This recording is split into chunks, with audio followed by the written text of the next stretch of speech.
Hola, ¿cómo están? El día de hoy vamos a tratar el tema de la muestra o de la selección de la muestra.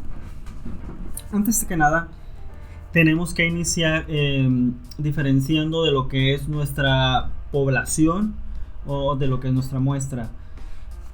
Nuestro universo muestral o nuestra población son todas aquellas personas o sujetos que cumplen con las características que nosotros requerimos para nuestro estudio. No se trata de toda la población de México, toda la población de Tijuana, sino de toda la población que tiene las características que tenemos nosotros que estamos buscando. Sin embargo, no siempre o regularmente no tenemos los recursos económicos para hacer un censo, que sería preguntarle o analizar a toda la población. ¿Qué sucede en este caso? Lo que necesitamos hacer es un muestreo, es decir, elegir de esa población una unidad muestral o una muestra que sea representativa y que responda o que en su momento pueda generalizar los resultados para toda esta población. Por eso debemos de tener mucho cuidado en lo que son los procedimientos. De entrada les voy haciendo un spoiler. La manera más fiable para lograr esta representatividad tendría que ser a través de la aleatorización, como en los experimentos más adelante vamos a ver a los Randomized Control Trials. En ese sentido, o bien la selección de una muestra de manera aleatoria, no importa que sea un cuestionario o que sea otro tipo de instrumento. Vamos a encontrar dos tipos de muestreo, lo que es el muestreo o la muestra probabilística y la no probabilística. La no probabilística selecciona casos o unidades unidades muestrales y no pretende que estos casos sean representativos o generalizables. Esto lo vamos a ver mucho en lo que vienen a ser estudios cualitativos, pero también vamos a ver estudios cuantitativos donde lo que se quiere es analizar una población muy específica y se quiere explicar esa población. Es decir, a lo mejor nosotros, si tuviéramos una cantidad menor quizá de personas con COVID, pues nosotros quisiéramos analizar a todas las personas que tengan este padecimiento en la medida de lo posible, no solo tomar una muestra representativa, sino lo que nos gustaría fuera tomar. Ahora, como hay muchos casos, pues sería factible tomar una muestra y analizar estos casos para estudiar alguna de las cosas que queremos nosotros estudiar. Ahora bien, el muestreo que nosotros vamos a utilizar más comúnmente en esto es, a lo mejor en su trabajo, puede que no, pero es muy probable, es el muestreo probabilístico. Aquí sí queremos nosotros precisar un tamaño de la muestra, seleccionar elementos muestrales a través de un procedimiento específico que nos garantice lo más posible o lo mejor posible, uno, que no hay sesgos en esta toma de esta muestra y que esto que nosotros podamos decir tenga posibilidades o tenga un mayor margen o un mayor porcentaje de probabilidad de que también explique lo que está pasando con los miembros que no fueron seleccionados. ¿Okay? Muy bien. Dentro de los análisis probabilísticos o del muestreo probabilístico, pues vamos a encontrar diferentes tipos de muestreo que los vamos a comentar a continuación. Bien. El primer tipo de muestra que nosotros vamos a ver el muestreo aleatorio simple. Este muestreo aleatorio simple se refiere a poder seleccionar mediante un cálculo estadístico a una población considerando porcentajes de confiabilidad y márgenes de error.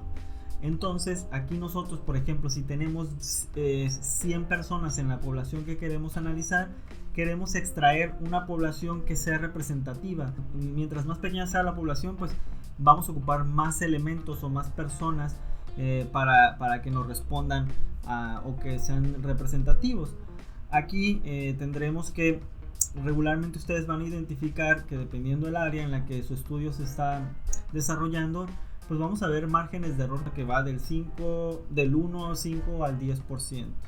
Como por regla general tratamos en psicología, manejamos por ahí el 5% de error muestral, pero pues así hay algunas cosas muy clínicas, muy particulares, donde esté en riesgo la salud de las personas, elegimos el 1%. Esta va a ser la base para entender otro tipo de muestreos. Por ejemplo, el muestreo estratificado lo que nos va a decir es que nosotros vamos a delimitar estratos de la población. A lo mejor yo quiero segmentar por sexo, yo quiero segmentar por nivel socioeconómico, yo quiero segmentar por edades, incluso en una empresa yo podría segmentar por puestos, y entonces ahí nosotros podríamos seleccionar estadísticamente una muestra de cada uno de esos elementos para que realmente sea representativo de cada uno de esos sus segmentos o subpoblaciones, por así decir. Se tiene que reducir la varianza de la media muestral al mínimo, ¿no? Entonces vamos a tener posiblemente diferente cantidad de población en los diferentes estratos, porque va a depender de la cantidad de población cantidad de elementos que tengamos de esta población. Muy bien, otro tipo de muestreo es el de racimos. Este también ayuda mucho a reducir costos y tiempo. En ocasiones nuestros sujetos o nuestras poblaciones muestrales ya están como identificadas o agrupadas, anidadas en diferentes sectores. Por ejemplo, si yo digo que yo voy a analizar a adolescentes de 11 a 15 años, pues posiblemente estos adolescentes estarán en las secundarias, y una manera de yo acercarme a esta población es acercarme a las secundarias, porque ahí voy a encontrar a la mayor parte de la población. Obviamente esto tiene sus asegúnes, porque obviamente las personas que no estudien no estarán contempladas en esta muestra o en este muestreo, pero puede ser mucho más fácil poder delimitarlo de esta manera. También podemos ver niños de 3 a 6 años, pues a lo mejor ya los puedo identificar en ciertos kinders, o personas con un estatus socioeconómico determinado. Yo ya puedo ver un análisis de cómo está el comportamiento de las zonas urbanas y de las colonias, y dirigirme a los racimos en donde será más fácil encontrar a esas personas, y entre otros tipos de muestreos. Sin embargo, aquí lo más importante en el muestreo, como les decía al principio, es tener un proceso de aleatorización muy bien realizado para evitar sesgos y conseguir la representatividad. Ahora bien, ¿cómo logramos esto? Bueno, hay diferentes fórmulas en cada uno de los tipos de muestreo que tenemos. Otro tipo sería el por cuotas, por ejemplo. Yo calculo conociendo la cantidad de la población que tengo, la cantidad de personas con una o más características agrupadas en diferentes sectores que tengo. Por ejemplo, cuántos hombres y mujeres requiero para un análisis en específico. En mercadotecnia esto tiene mucho sentido. Por ejemplo, yo ya puedo saber cuáles son mis usuarios y cuántos hombres y usuarios más o menos en porcentaje tenemos dentro de mis usuarios de algún producto, de algún servicio, y por ende yo ya podría tener una idea de cuántos porcentajes de una cuota en específica que necesito de hombres y mujeres para una encuesta o para algún tipo de experimento con características especiales para mi producto o mi servicio o mi idea que tengo que desarrollar. Para lograr lo que viene siendo la aleatorización, les comentaba, pues hay diferentes tipos de fórmulas que van a estar viendo en su clase de estadística. Aquí vamos a ver algunas, pero también la más importante es, y esto ya se apega mucho a las investigaciones, a cómo se hace la investigación y cómo se logra este grado de aleatorización, es a través de calcular el tamaño del efecto y el poder estadístico. Es decir, no hay como un número exacto para decir cuál es mi tamaño del efecto y cuál es mi poder estadístico, y además tengo que saber qué tipo de análisis voy a realizar, y también si mis valores me van a dar hacia una o dos vías o una curva de dos colas. En este caso, esto me lo van a dar los estudios sobre lo que yo estoy estudiando, estudios relacionados con mi tema. Ahí me van a decir más o menos, o me van a estar diciendo, incluso las revisiones sistemáticas y los metaanálisis lo dicen, me van a indicar cuántas personas se han estado utilizando para poder lograr resultados estadísticos significativos, y va a depender también de cada herramienta estadística. Regularmente, por regla general, utilizamos el poder estadístico de la D de Cohen, ¿no? Que es 1 menos beta, que es igual a 0.80, pero bien, no siempre se puede alcanzar eso, o bien los estudios dentro de nuestra área pueden aceptar valores más altos o más bajos. Regularmente incluso podrían ser más bajos. Mientras más pequeño es el tamaño del efecto, pues obviamente hay una relación más estrecha en lo que queremos encontrar. Pero obviamente mientras más estrecho sea el tamaño del efecto, lo que va a pasar es que voy a necesitar una mayor cantidad de personas o de sujetos a los que yo pueda evaluar. Por ahí tenemos teorema central de límite o teorema de límite central, en donde, bueno, una muestra aproximadamente tiene que ser mayor a 100 para que se considere como una distribución normal. Esto va a tener repercusiones en lo que son nuestros análisis estadísticos, porque por ejemplo al tener como menores cantidades de sujetos, menores de, es muy aproximado, el 100 no existe un valor absoluto, entonces nosotros pues obviamente podemos tender a que nuestra distribución muestral no sea normal, y entonces requerimientos no probabilísticas, y esto también nos va a llevar a tener que definir bien cómo va a ser nuestra estrategia para el tamaño del efecto y el poder estadístico, y obviamente el margen de error, ¿no?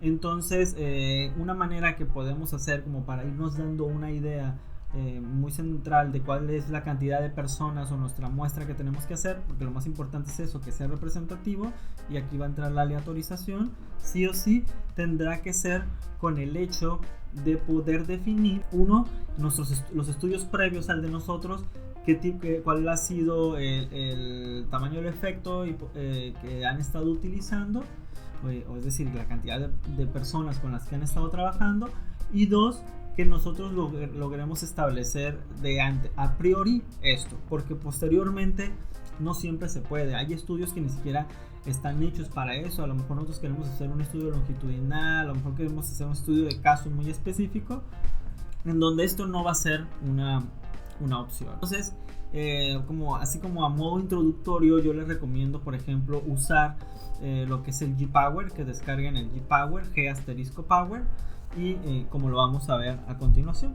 Por ejemplo, digamos que nosotros ya tenemos claro que vamos a hacer algún tipo de determinar alguna diferencia significativa, alguna predicción estadística, algún análisis multivariante, etcétera. Pues bueno, aquí nosotros tenemos ya que definir qué tipo de test es el que vamos a aplicar. Digamos, regularmente el que se aplica como de base, como muy básico a nivel licenciatura y maestría incluso, y que es como el básico, no me refiero a algo peyorativo necesariamente, son por ejemplo TED-Students, algunas diferencias significativas, y lo que viene siendo correlaciones para datos con una distribución normal o relativamente normal. Pues obviamente es muy común lo que viene siendo la TED-Student para diferencias estadísticas dependiendo de los grupos, y otro sería las correlaciones, que aquí podríamos en datos con una distribución normal encontrar a Pearson,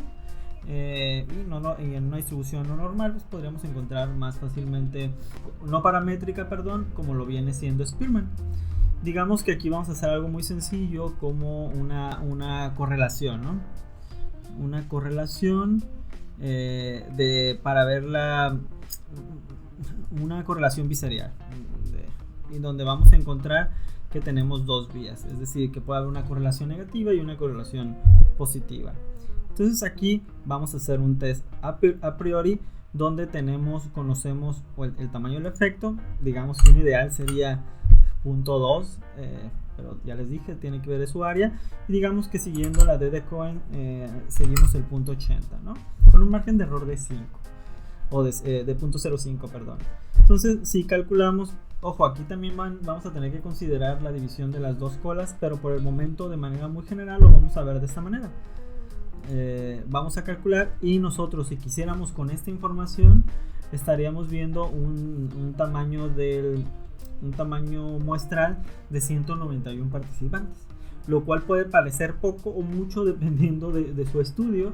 Entonces, pues si están haciendo un experimento, créanme que 191 participantes, eso es un montón, es bien complicado conseguirlos. Pero bueno, digamos que queremos un tamaño del efecto más holgado, aunque eso ya empieza a perder validez en datos, con un tamaño del efecto del 5, pues 26 participantes, ¿se fijan?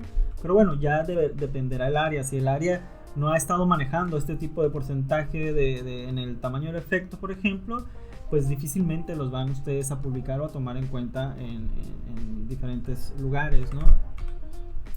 Pero bueno, digamos que nos quedamos con un 3, y solo por decir un 3, pues digamos que por ahí está el tamaño del efecto. Pues entonces calcularíamos una población de 82, que ya es mucho más decente, ¿no? Me refiero, es mucho más fácil alcanzarla. una correlación biserial, ¿no? O sea, muy sencilla.